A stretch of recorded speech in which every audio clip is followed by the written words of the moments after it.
এ সরু রে সরু কোন রে স্যাংরা টকপুরি বেড়া ওখানে রে হ্যাঁ কি রে আরে স্কুল ছুটি হওয়ার সময় হয়েছে রে আর টকপুরি আছে স্যাংরাটা আর চেংড়ি গুলো চলি দিবি বেলা বাড়ি টকপুরি আয় হ্যাঁ থাকিস যা প্যান্টা বিন্দুলে হইবে থাকিস তুই এখানে স্যাংরাটা গেছিস যে চেংড়ির মতন সাজবার দোষছিস সোনো পাউডার শোক এখানে মাগি শেষ করলু একেবারে প্যান বলে বিন্দে হেঁটে গেলাম টকপুরি বিন্দি বেড়ে টকপুরি চল এ সরু রে হ্যাঁ কি রে ও তুই কোড়ে যাচ্ছেন রে এ চেংড়ি দেখিস যাই রে তা যাচ্ছেন তা মোখানে জোবা দিয়ে দেখার নেই ও তোকে এলাজ জোবা দিয়ে আনুন রে তোকে আবার জোবা দেওয়া লাগে রে স্যাংরাটা একজন কেনে করিস রে মিসিনে দিয়ে গেলে কি হয় রে ও তুই দেখিস না রে চ্যাংড়া গিলি আসছে স্কুল ছুটি হয়ে যাবে চেংড়ি দেখতে চলবে থাকিস আইসুন নগর থাকিস আর তুই স্যাংরাটাকে গেছিস রে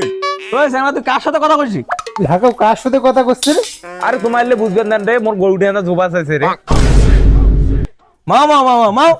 তুই যে পাগলা হচ্ছিস তোর ভাই কেউ জানে রে গরুর সাথে কার কথা কয় ওরে পাগলা টাগলা হয়েছে নাকি? আরে তোমরা এলে বুঝবেন না রে এলের সাথে মোর প্রতিদিনের কথা হয়